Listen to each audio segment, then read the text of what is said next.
¡Se abre la sesión! Excelencia, aquí tiene el informe de la tesorería. Espero que esté claro. ¿Claro? Hasta un crío de 4 años podría comprenderlo. Búsqueme un crío de 4 años. A mí me parece chido. Yo te lo explico. Así funciona esto. Cambiamos el podcast de escenario. Estamos en la Casa América, Madrid, participando en Estación Podcast, el primer festival iberoamericano de creación sonora, con público, al que tenemos que agradecer haberse pasado por aquí. Y por lo que veo, Ana Comellas ha vuelto a cambiarnos el swing de nuestra sintonía. Esto no es lo habitual. Ya sabes, Juanra, que me encanta nuestro swing, pero esta canción que tan reconocible y tan inspiradora es, tan motivadora, tan de lucha contra la adversidad, tiene mucho que ver con lo que vamos a tratar hoy, ¿no? A ver, pelea, adversidad. ¿Te acercas? Triunfo. Antes. Esfuerzo. Después. Recuperación. Exactamente, Juanra, ahí sí que le has dado.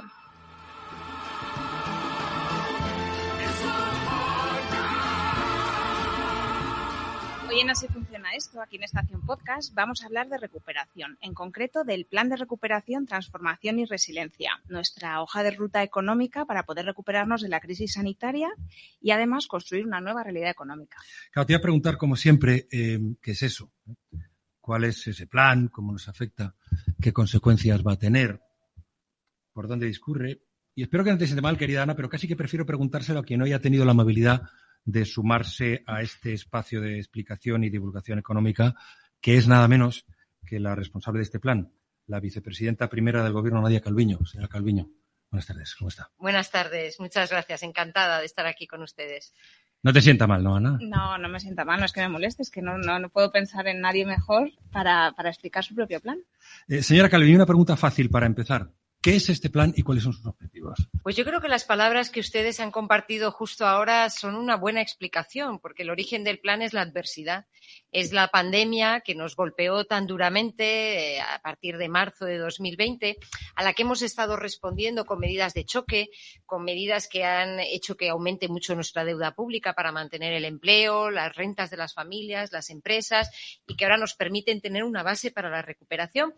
Pero afortunadamente la respuesta europea fue más allá y no solo ha habido medidas de choque, ha habido toda una visión de futuro, un plan, pues justamente para una recuperación económica fuerte, para poder progresar, para poder reindustrializar Europa en clave verde y digital.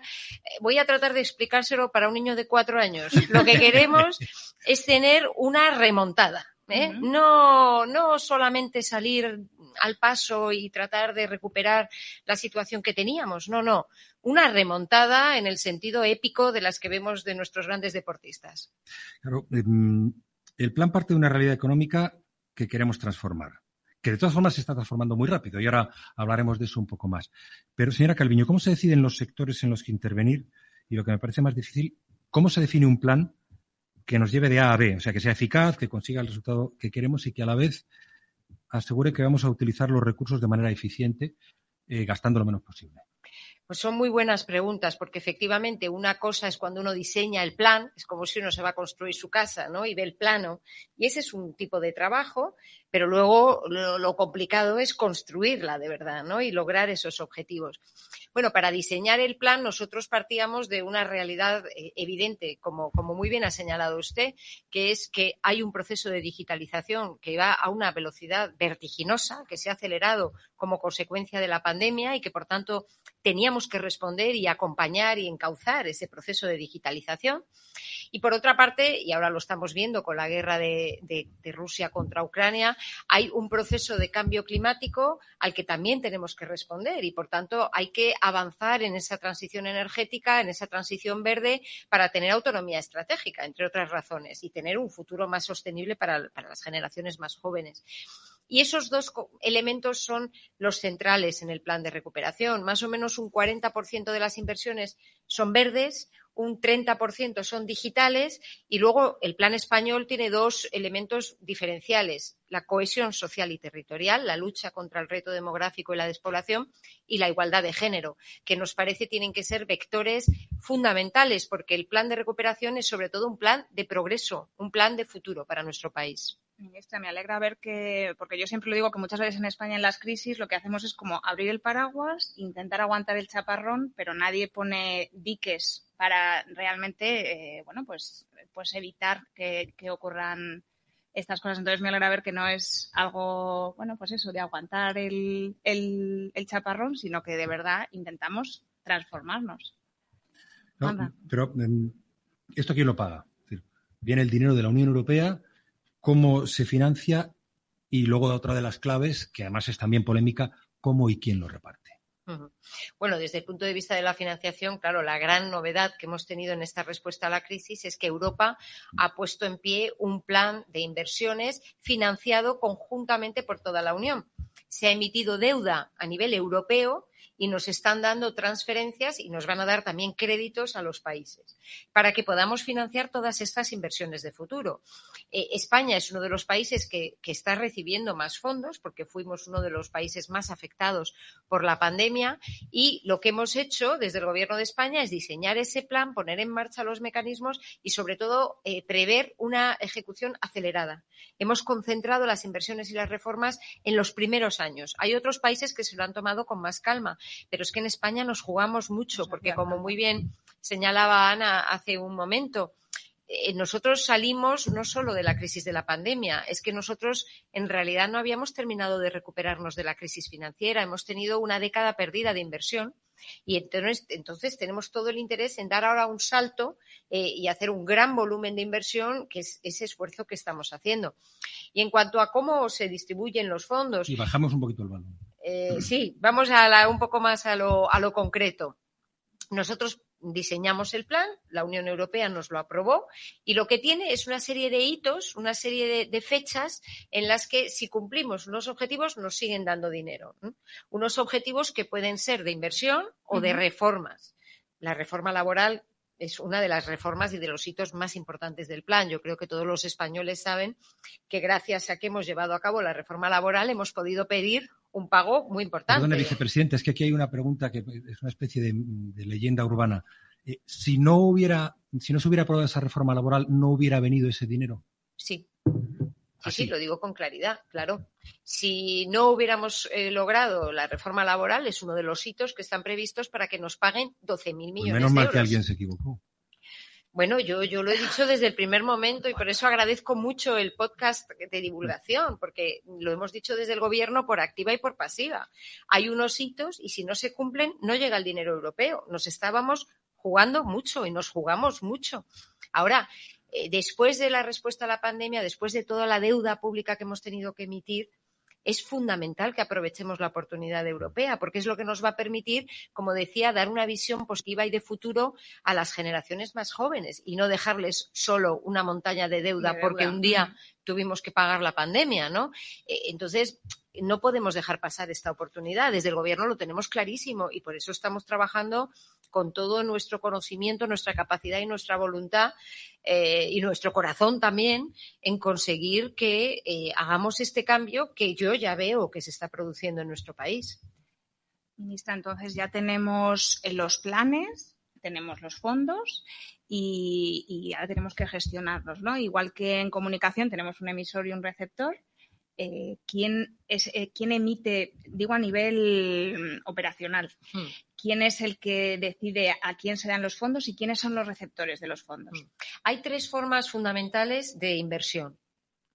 Las reformas son también muy importantes, Por eso no las perdamos de vista, que es un trabajo que muchas veces pasa desapercibido y, sin embargo, en el Gobierno estamos trabajando muy intensamente en todo ese programa de reformas.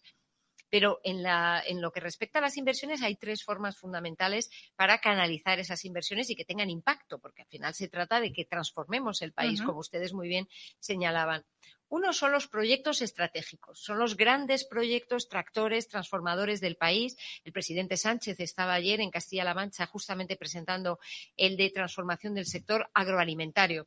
Yo creo que estos proyectos permiten a cualquier ciudadano entender de qué estamos hablando cuando hablamos del plan, porque el sector agroalimentario es muy importante en España. España es una potencia agroalimentaria a nivel mundial.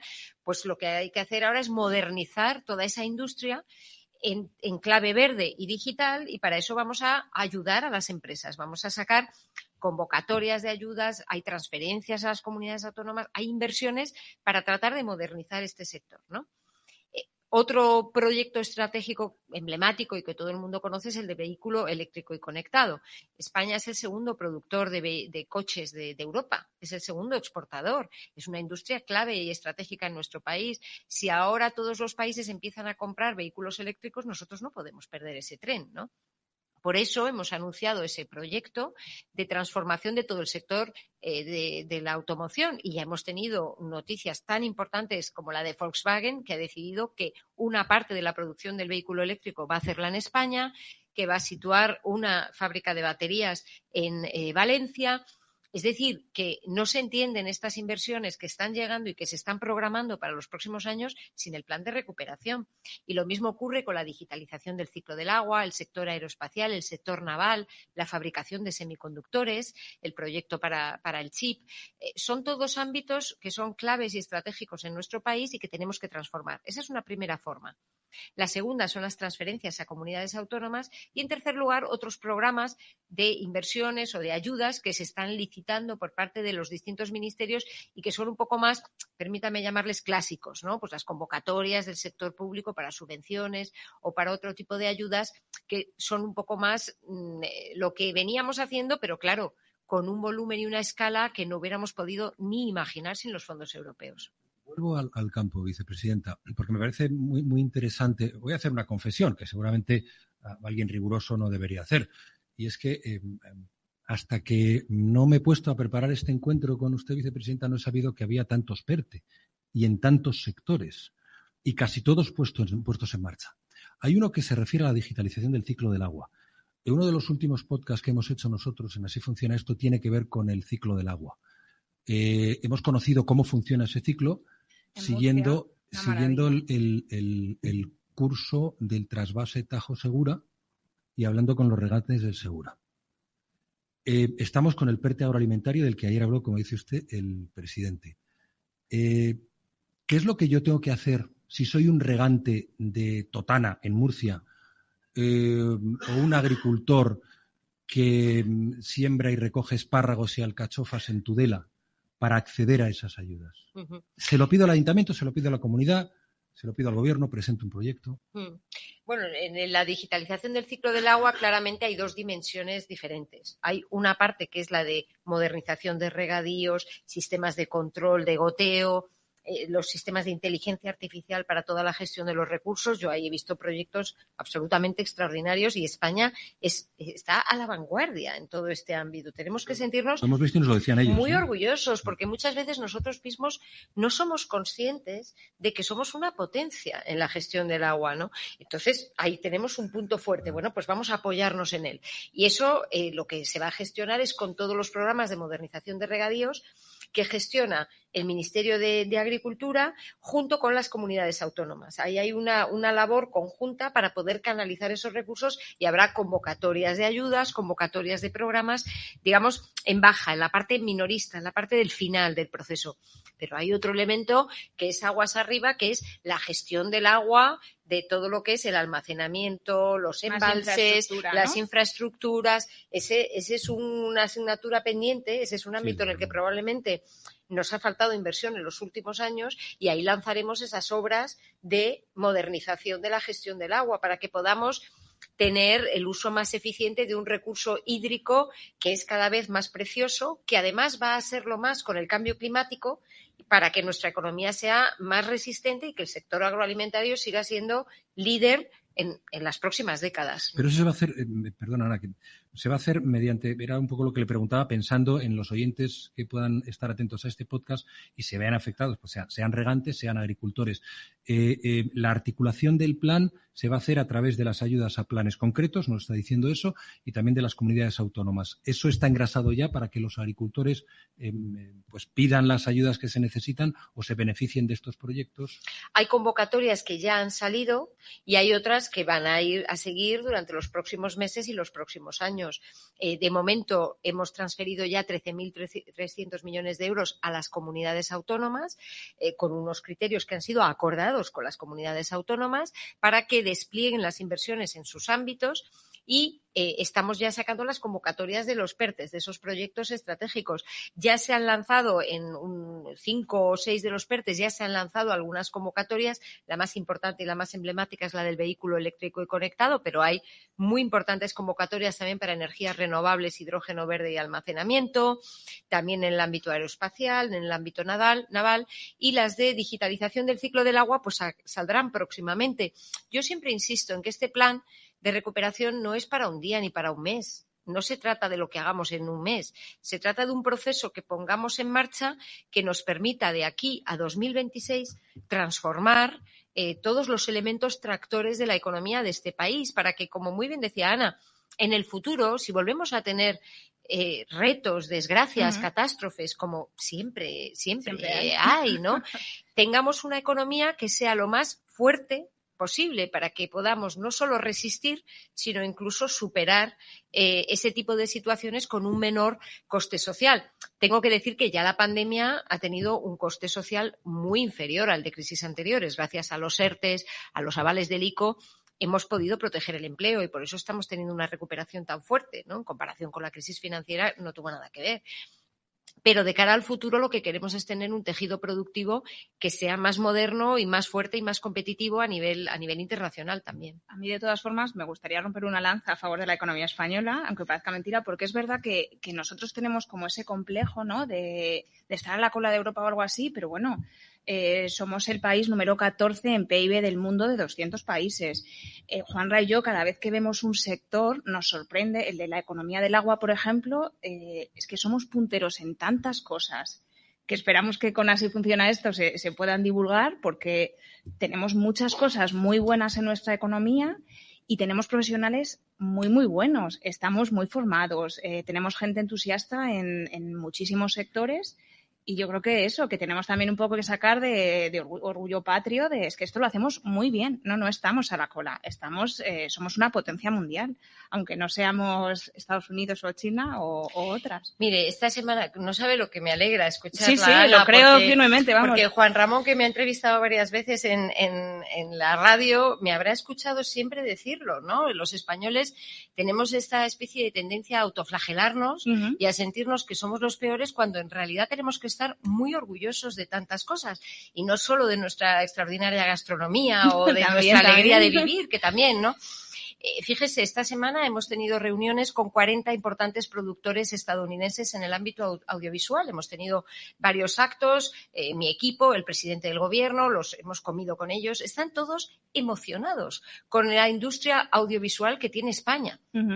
No solo por las series emblemáticas, La Casa de Papel, que todos sabemos que tienen una proyección global, es que el sector audiovisual español tiene excelentes profesionales, extraordinarias industrias auxiliares, porque una producción audiovisual moviliza una cantidad de empleo, además empleo de calidad impresionante, y todos estaban planificando sus inversiones en España.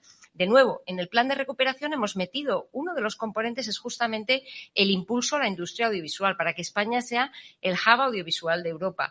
Y muchas veces no nos lo creemos. O ahora que vamos a lanzar el proyecto estratégico CHIP, el PERTE CHIP, ¿no?, para la producción de semiconductores. Bueno, es evidente que España no está a la posición de Taiwán o de Estados Unidos. Pero nosotros tenemos algunas industrias que son punteras. Fíjense que hay casi todas las llaves de los vehículos eléctricos Tesla, el chip que va dentro lo hace una empresa española. Es que no sabemos. Y muchas veces no somos conscientes de que tenemos unas capacidades que, si se ponen juntas y con el impulso de la inversión del plan de recuperación, poniendo bien, apostando bien, que es lo que yo creo que hacemos con esos 11 proyectos estratégicos, pues lo que podemos hacer es multiplicar la escala y la capacidad de ese potencial que tiene España y en el que yo tengo mucha confianza en nuestro país. Habla de La Casa de Papel. Van a permitir los oyentes, además, que son habituales. Nos hemos metido en La Casa de Papel. Sí, es verdad. Tenemos un podcast que está en edición sobre cómo funciona la Fábrica Nacional de Moneda y Timbre. Es fascinante. Es fascinante. Y somos muy, muy punteros en muchas cosas que, bueno, Juanra y yo en la fabricación de moneda y en... Yo creo que la mayoría de los que estamos aquí, quien escucha, no sabe que los billetes no son de papel, son de algodón. Ese ha sido el descubrimiento. Ese ha sido uno de los descubrimientos. Bueno, no quiero desviarme demasiado. Hablaba, vicepresidenta, de 13.000 millones de euros a las comunidades autónomas. ¿Qué seguimiento se hace de lo que se hace con esos fondos? Y el reparto, ¿en función de qué criterios es? ¿Criterio político, criterio económico, en función de los proyectos? Permítame un segundo, vicepresidenta. Voy a invitar a nuestros oyentes, porque a mí me ha sorprendido también mucho. En la web planderecuperación.gov.es está fenomenalmente explicado todo y ahí se hace mucho hincapié, se ve cuando uno entra, igual que cuando entra a una empresa, sabe el ambiente que hay. Hay muchísima documentación sobre ese seguimiento. Nosotros, nos envió el Ministerio el segundo informe del seguimiento del plan de recuperación. Hay mucha información muy dirigida al ciudadano y también dirigida a que sepamos, ¿no?, cómo se está haciendo el seguimiento de esos fondos. Si nos puede contar, perdone que le he interrumpido. Sí, no, se lo agradezco porque efectivamente estamos haciendo un enorme esfuerzo para poner toda esa información que yo comprendo que a veces es antipática, ¿no? Pero hemos puesto mapas, hemos tratado de ser lo más divulgativos posibles y yo estoy constantemente haciendo presentaciones porque creo que es fundamental que los ciudadanos sepan qué se está haciendo con el dinero público, por supuesto, sí, ¿no? Ese dinero se ha transferido a las comunidades autónomas en lo que se llaman las conferencias sectoriales, que son reuniones que tiene cada ministerio. Hemos hecho 76 reuniones con las comunidades autónomas en las que se trata justamente de qué criterios utilizar. En muchos casos es el criterio de población, pero en otros casos pueden ser otro tipo de criterios. Si estamos hablando de rehabilitación de edificios públicos, pues a lo mejor hay una referencia al número de edificios públicos que hay en esa comunidad autónoma. Son siempre criterios objetivos, en ningún caso son criterios políticos, y siempre se han acordado con las comunidades autónomas. Hay otro tipo de programas que se hacen con convenios bilaterales cuando las comunidades autónomas tienen una iniciativa. Quiero hacer un programa piloto o los proyectos conjuntos de ciencia de I+D. Eso también se acuerda dentro de las reuniones que se tienen entre los ministerios y las comunidades autónomas. Y todo ello lo que nos permite es que se actúe a nivel del Estado y también al nivel de las comunidades autónomas y a nivel de los ayuntamientos, que también tienen un papel importante que jugar. Y hemos ya como puesto en marcha un gran volumen de fondos y un volumen muy importante de proyectos que se irán desarrollando, como decía, en los próximos meses y en los próximos años, e iremos viendo el impacto transformador. ¿Por qué le decía yo antes, Juan Ramón? Es que ya está siendo una realidad. Son temas que quizá no son tan visibles, pero que para mí son fundamentales. La creación de plazas de formación profesional. Vamos a crear más de 200.000 plazas de formación profesional. Ya en este curso hay plazas creadas de formación profesional financiadas con los fondos europeos. Eso cambia la vida de los jóvenes que tienen acceso a una formación profesional. Ya se van a empezar en la atracción de inversiones en el ámbito del vehículo eléctrico y conectado, que son miles de millones de inversión y son miles de puestos de trabajo, no se entiende sin el plan de recuperación. Es decir, que no hace falta que el dinero llegue a terminar todo el proyecto para que ya esté teniendo un impacto modernizador y transformador. Yo muchas veces lo pienso, ¿no? ¿Qué perspectiva tendríamos en este momento sin los fondos europeos y el plan de recuperación? ¿Cómo hubiéramos podido enfrentarnos a la crisis de la pandemia y cómo nos estaríamos enfrentando a esta situación que tenemos causada por la guerra de Putin, ¿no? Este año tenemos un crecimiento de la inversión muy importante en nuestro país, sobre todo inversión de equipo y propiedad intelectual, que no estaría ahí sin el plan de recuperación. Es decir, que ya estamos teniendo una perspectiva diferente de la que hubiéramos tenido sin este plan, y yo creo que cada vez más vamos a ir viendo el impacto sobre el terreno. Mire, me gusta que diga lo de la formación profesional porque, como decía antes, cuando uno revisa los PERTE, los que hay ya aprobados, que ahora citaré, además hay uno que me gusta especialmente, y los dos pendientes de aprobar, que son semiconductores, que usted decía, y economía social de los cuidados. Claro, tenemos desarrollo del vehículo eléctrico, salud de vanguardia, energías renovables, agroalimentario, la nueva economía de la lengua, que eso está muy bien, la inteligencia artificial y la ciencia en castellano, la economía circular, la industria naval, digitalización del ciclo del agua. Así, en una primera mirada, luego cuando entras ves se puede hacer alguna precisión más. ¿Y la educación? ¿Dónde la ponemos? Bueno, es que la educación es un tema transversal, absolutamente prioritario. De hecho, la reforma de la Ley de Educación y la Ley de Formación Profesional han sido también hitos para los pagos del plan de recuperación. Y desde hace 4 años lo que hemos estado haciendo es modernizar todo el catálogo de la formación profesional. impulsar la formación profesional dual y culminar con esa ley de formación profesional. Y gracias a los fondos europeos lo que estamos haciendo es crear plazas, modernizar y digitalizar las aulas. Esta misma semana en el Consejo de Ministros hemos aprobado una transferencia de fondos muy importante a las comunidades autónomas para la digitalización, la creación de esas aulas inteligentes de formación profesional. Y eso ya se está viendo. Ya hay centros que van a empezar a tener ese equipamiento para poder tener una formación profesional verdaderamente de vanguardia, ¿no? Y es transversal. Digamos que no hemos hecho un proyecto, pero porque todo el plan incorpora elementos relacionados con la educación y la formación profesional, que estoy totalmente de acuerdo con usted. Es el futuro. El metaverso en la educación está aquí ya, ¿eh? Está aquí ya. Hemos tenido la crisis sanitaria, la de materias primas, la energética, la inflación, la guerra. Entiendo que no son muy buenos tiempos para ser ministra de Asuntos Económicos. Y veo que siente, a pesar de todo, que se está abriendo España a una nueva oportunidad de construirse. ¿Cuándo? Porque ya ha comentado que los planes no son de ir para mañana, que no es hoy hago tal y lo veo mañana, ¿no? Es sembrar para recoger. ¿Cuándo empezaremos a recoger? Y a ver, porque entiendo también que junto con las reformas, porque siempre es verdad que nos quedamos en los millones, ¿no? En que lleguen los millones, en hacer las reformas. Y parece que esas reformas sean como, es que no es cubrir un expediente, es que es una reforma que nosotros en el podcast también insistimos mucho en cómo influye que suba 1/10 del PIB en el empleo, en la generación de riqueza, en que pueda haber inversión, ¿no? En relacionar todo eso. Entonces, ¿se va a conseguir eso, ministra? Uh-huh. Bueno, yo creo que los efectos ya se están viendo. Hemos hablado de las inversiones. Y fíjese, este mismo mes estamos poniendo en marcha un programa de digitalización de pymes que está yendo como un tiro, que hay 50.000 pymes que han pedido los bonos de digitalización, lo cual demuestra las ganas que tiene este país de superar las adversidades, ¿no? Y que nos va a permitir que desde muy pronto empiecen también a transformarse las pymes y los autónomos de nuestro país. Hoy es el Día Internacional de la Pyme y quiero mencionarlo porque a veces en estos proyectos estratégicos nos suenan grandes empresas, grandes proyectos de inversión, pero es que también estamos apoyando a las pequeñas, ¿no? Y eso se va a empezar a ver ya, ¿no? Pero las reformas son para mí el ámbito en el que los cambios ya se están produciendo de una manera muy notable. Gracias a la reforma laboral se está creando empleo de más calidad. Es que en abril 1 de cada 2 contratos han sido indefinidos. Es que los contratos de a 7 días, que son los más precarios que puede haber, han pasado de ser 3/4 partes a 1/4 parte. Y vemos cada mes cómo sigue esa progresión.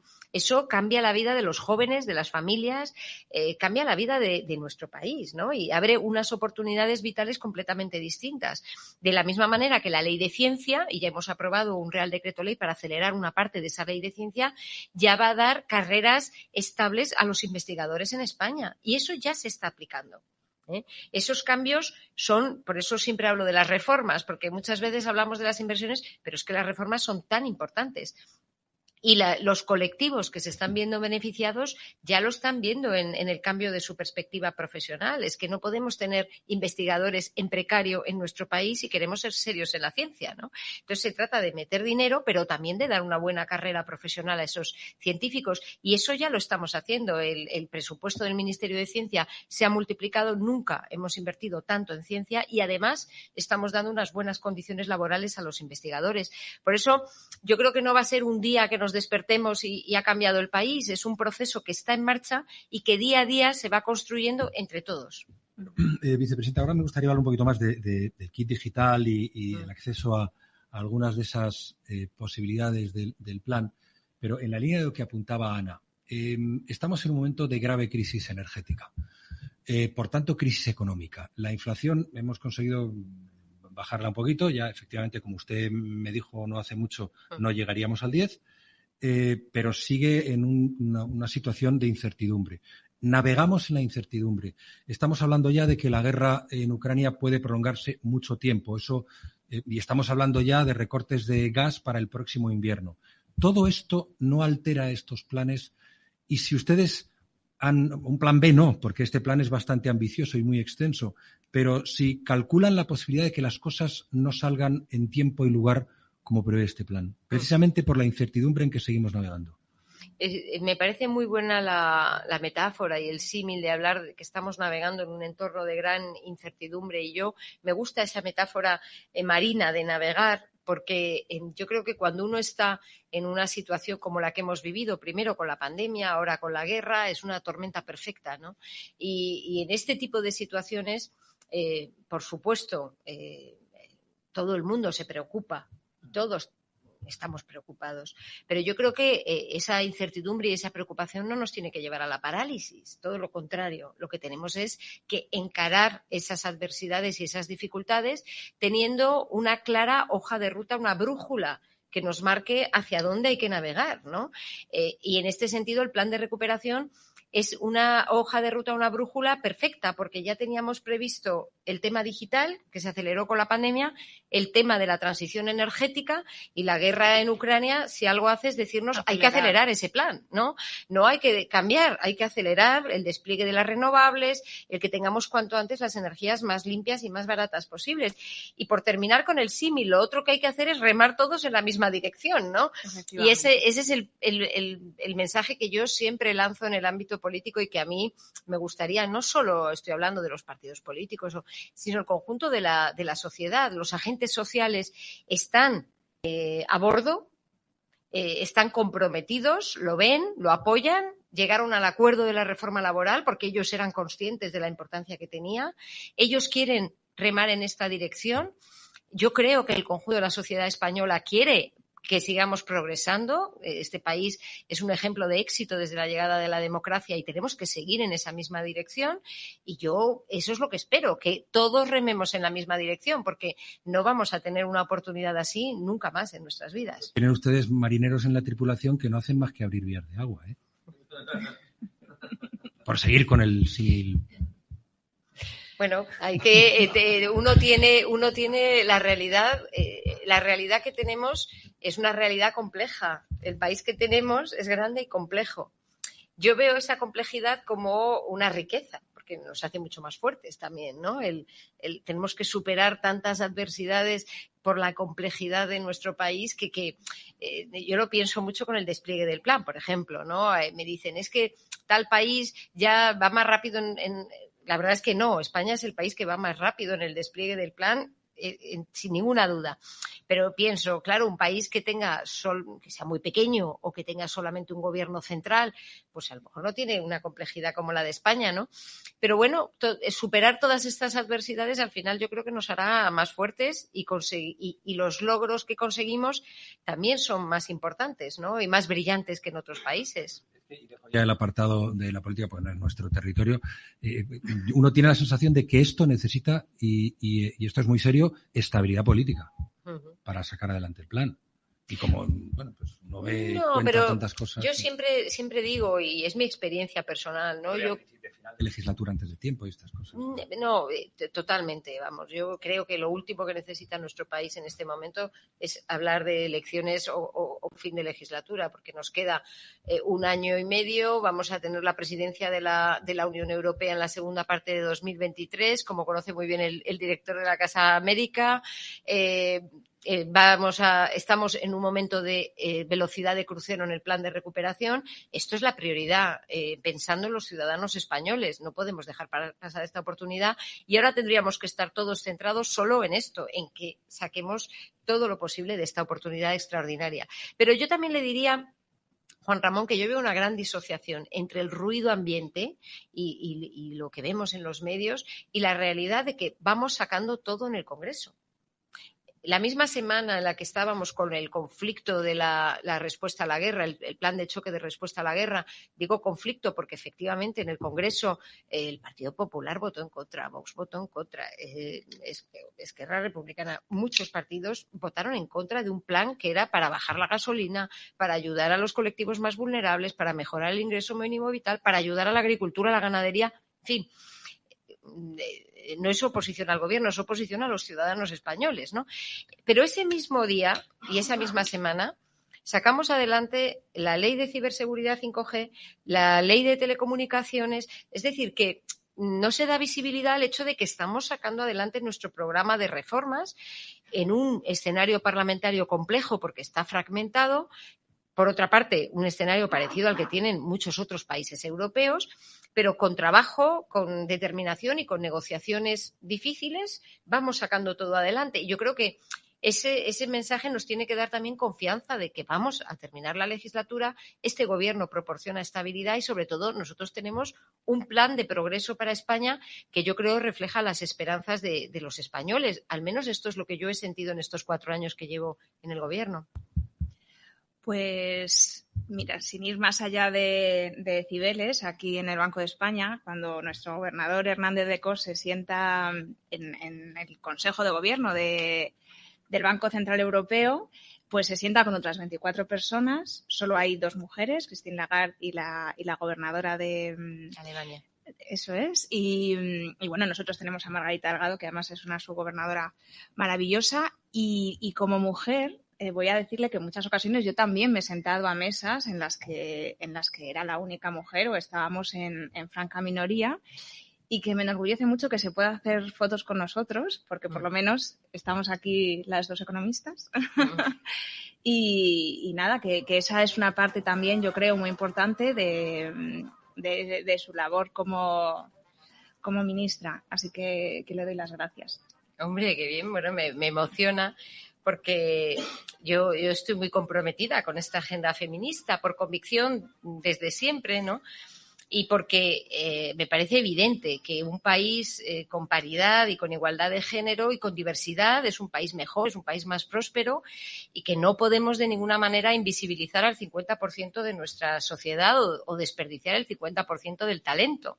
Yo estoy muy comprometida y la verdad que me sorprendió que esta semana una escena de unos pocos segundos esté teniendo tanta repercusión, pero yo creo que es un síntoma de que es un tema importante y de que es un tema que no tenemos que tomar a la ligera, el de dar visibilidad y voz a las mujeres, que hemos sido uno de los motores de progreso de España desde la llegada de la democracia, sin duda, y tenemos que seguir siéndolo para el futuro. Sí. Bueno, porque al final yo creo que quizás sorprende porque efectivamente cumplió su palabra y parece que bueno, pues que tirar el protocolo, ¿no?, por tierra es difícil y sin embargo pues se puede hacer. O sea, que lo que estás diciendo es que te ha gustado mucho que haga eso de las fotos y que lo siga Sí, haciendo. me gusta también ver que, bueno, a usted es verdad que le parece ruido lo de la prensa y demás, a los ciudadanos muchas veces, y yo que he trabajado también en instituciones públicas, cuando tú estás allí, ves el trabajo de la gente y ves los buenos profesionales que hay, a veces nos da la sensación que el ruido está en los representantes, ¿no? Pero es verdad que yo creo que en España se trabaja muy bien, que somos muy, muy competentes, y yo lo he visto cuando he trabajado con otras personas de la Unión Europea, que muchas veces tenemos esos tópicos de los españoles tal, los alemanes cual, los italianos, y te das cuenta que al final somos de verdad muy, muy buenos profesionales en muchos ámbitos y tenemos que estar orgullosos de ello. Solo un par de cosas más. Es que no quiero irme sin una referencia que me parece especialmente relevante y es, y no le quitaría más tiempo, señora vicepresidenta, lo de la nueva economía de la lengua. El lenguaje, porque también en la transformación, en la cuestión que tiene que ver con la igualdad, que usted defiende de esa forma que defiende, que a mí me parece efectista, pero también eficaz, muy eficaz, y le felicito también por ello, está la cuestión de la lengua, que no siempre pensamos en que si nosotros, con el potencial que tiene la lengua castellana, no aprovechamos este desarrollo tecnológico de un tiempo que el profesor Marina llama la era del aprendizaje, porque estamos constantemente renovándonos, podemos perder algo muy importante. Por eso me parece muy reseñable, y se habla poco, quizá porque no sea elemento de tensión política, no lo sé, del lenguaje, que la inteligencia artificial hable en castellano, que la máquina pueda entender y difundir nuestro idioma. Sí, bueno, además estando en la Casa América es el sitio perfecto para hablar el de lugar, este, claro, porque evidentemente tenemos toda esta nueva economía que se está desarrollando, que es la del conocimiento y el aprendizaje, como muy bien señalaba usted, y el conocimiento y el aprendizaje está en una lengua. nosotros tenemos una de las lenguas más potentes a nivel mundial, el español, que además nos hace hermanos de toda la comunidad hispanohablante al otro lado del Atlántico, y eso da un potencial para el desarrollo económico y empresarial espectacular. Y por eso nosotros hemos puesto en marcha uno de los proyectos estratégicos para apoyar ese ecosistema de innovación, de investigación, tener un corpus para la inteligencia artificial en el español de la Real Academia, es decir, que mantengamos el valor del español que tenemos en el mundo analógico, si me permiten, también en el mundo digital. Y luego está ese elemento que señalaba usted, que yo creo que tampoco hay que minimizar, y es ese elemento más cultural, más espiritual incluso, ¿no? De la inteligencia artificial tiene que no solo entender la lengua española, no, tiene que pensar y sentir en español para que pueda entender cómo nosotros pensamos, cuál es nuestra estructura mental con esta comunidad de países hermanos hispanohablantes, y también tenemos que incluir a las lenguas cooficiales y darles ahí el papel que tienen para desarrollar ese ecosistema empresarial también. Estamos trabajando muy intensamente, yo espero pronto poder tener anuncios. Ya hemos puesto en marcha, ya hemos puesto en marcha el acuerdo con la Real Academia para ese corpus. Estamos trabajando en un observatorio de la lengua, estamos trabajando con el Instituto Cervantes y lanzaremos los programas de ayuda a las pymes y las startups en el ámbito de la lengua, porque es una oportunidad única el que se esté creando esta nueva tecnología, y no puede ser que solo hablen chino o en inglés, es que tiene que pensar en español. Y antes de irnos, en el Día de las Pymes, como decía usted antes, claro, mi amigo Aurelio, que tiene una pyme, me ha dicho que le pregunte ¿cuándo le llega el dinero? ¿Por qué no le llega? ¿Y qué es el kit digital? ¿Y cómo puede acceder a él? Sí, pues es un proyecto muy novedoso, porque hemos hecho todo un procedimiento en el que prácticamente no se tienen que entregar papeles. Está todo digitalizado, informatizado y robotizado, en el sentido de que hay una página web, Acelera Pyme, es un programa gestionado por la empresa Red.es, en colaboración también con las cámaras de comercio. Hemos lanzado un primer programa de ayuda de 500 millones de euros para las pymes entre 10 y 49 trabajadores. Esto es importante, claro, es un universo más pequeño, hemos querido empezar por estas empresas, que van a recibir un bono de digitalización de 12.000 euros para poder adquirir servicios. Esto es hacer una página web, tener presencia en Internet, robotizar sus procesos, hacer una gestión automatizada de sus clientes, de sus proveedores, etcétera, ¿no? Y este es el programa que les decía que va como un tiro. Ya hay más de 7.000 agentes digitalizadores, estos son las empresas que prestan esos servicios, inscritas. Más de 50.000 empresas registradas pidiendo el bono. Ya hemos entregado más de 6.000 bonos. Y esto son procesos de transformación que se están poniendo en marcha en todo el país. Fíjese, estaba viendo las cifras, el 45% de las pymes de este colectivo de 10 a 49 trabajadores de Cataluña ha pedido el bono. Pero es que hay provincias como Soria en el que estamos hablando de porcentajes del 60% de las pymes. Es decir, que el ecosistema español se ha movilizado, y lo que hemos querido es que sea muy rápido y muy ágil. Si esto funciona, pues también nos abre el camino a otros programas en el futuro que puedan gestionarse de esta manera, ¿no? Y estamos empezando en este momento a dar los bonos y empezarán a llegar los fondos. Después del programa de 10 a 49 trabajadores vamos a ir al de 3 a 9 trabajadores. Luego ya haremos las micropymes y los autónomos, que claro es un número mayor, pero tiene otro tipo de complejidad. Y lo que estamos pensando, mire, aquí le doy un anuncio. Lo que estamos viendo es cómo hacerlo para empresas de más de 50 trabajadores, que tienen necesidades distintas, que son más de mediano tamaño, pero que, claro, son también absolutamente tractoras de la economía española. O sea que este es uno de los programas que yo creo van a llegar y permear todo el territorio y llegar de una manera más eficiente a todos los empresarios. O sea, que crece el kit digital. Y luego lo de las ayudas es que usted sabe, además, porque seguro que se lo dicen los empresarios, que tienen la sensación muchas empresas, porque lo viven así, que no llegan, no terminan de llegar. Sí, bueno, el kit digital es el programa que todos nos dicen, se ve, está llegando, la COE lo apoya, CEPYME, y insisto, si este sistema funciona en el que prácticamente no se le pide información a la empresa, porque lo que hacemos es conectar las bases de datos, con lo cual la verificación del número de trabajadores, que esté a corriente de pago con Hacienda, corriente de pago con la Seguridad Social, todo se hace automáticamente. Y eso lo que permite es que de forma muy ágil se puedan transferir estos recursos. Por eso decía, si este programa funciona bien, pues nos abre la puerta a que tengamos otra forma de funcionar con este tipo de ayudas también de cara al futuro. Pues yo le voy a hacer la pregunta, llegan los fondos muy rápido. ¿Cómo se controla luego que esos fondos se estén aplicando bien? Porque al final no es solamente tener dinero, uno puede tener mucho dinero y, bueno, en su vida cotidiana, ¿no? Podemos tomar decisiones más o menos eficientes a la hora de gastar ese dinero. ¿Hay luego un seguimiento de esos fondos? Pues se puede imaginar que sí, claro. Hemos puesto en marcha el Ministerio de Hacienda, donde está la intervención general de la Administración del Estado y todos los sistemas de auditoría. Lo que han hecho es adaptar los mecanismos normales que hay de control del presupuesto a los hitos y los objetivos de los fondos europeos y conectarse también con los sistemas de control de la propia Comisión Europea. Es decir, que hemos puesto en marcha un mecanismo que tiene que tener, por eso, sus procesos, sus procedimientos y sus exigencias administrativas, porque no puede ser de otra manera, porque tenemos que asegurarnos de que hay una gestión rigurosa de los fondos, ¿no?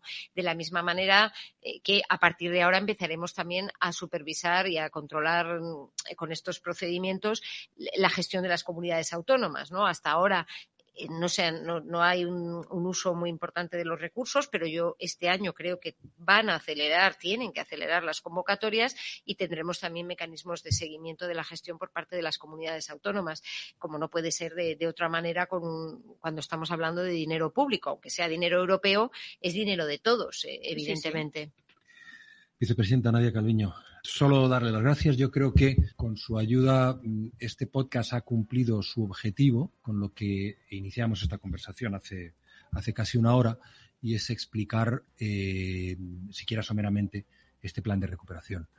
Hay muchos territorios en los que se desarrolla y, desde luego, nosotros, aquí en este compromiso que tenemos con los oyentes de explicar lo que hay, pues nos iremos acercando a ellos. No digo que le vayamos a estar llamando todas las semanas, pero es probable que en alguna ocasión sí podamos contar con usted o con alguien de su equipo que nos pueda explicar. Muchas gracias. Encantada. Todo lo que sea aclarar a los oyentes el trabajo que hacemos desde el Gobierno es muy importante para que tengan también tranquilidad y confianza con respecto a que hay una estabilidad, hay un proyecto de futuro, de progreso, y que tenemos que confiar, ¿no?, en que entre todos vamos a conseguir lograr esos resultados y, sobre todo, enfrentarnos a las adversidades, Juan Ramón, porque es verdad que cada vez que nos vemos usted y yo hay un nuevo desastre que sucede en algún lugar del mundo y que siempre afecta a España, es verdad, ¿no? O en algún aliado político, alguna cosa, siempre hay algún problema. Bueno, es un Pero, en fin, vamos a dejarlo aquí, porque tiempo para hablar de esas otras cosas. Es que para nosotros es un privilegio, pues contar con la ministra de Asuntos Exteriores y Transformación Digital. De Asuntos Económicos. Exteriores todavía no. Ay, por Dios, pues menos mal que estoy leyendo. Digo, voy a decirlo bien.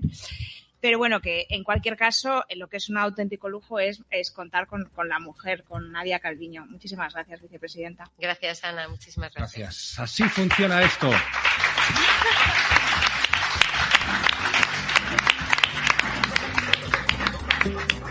Así funciona esto. Un podcast de Forbes.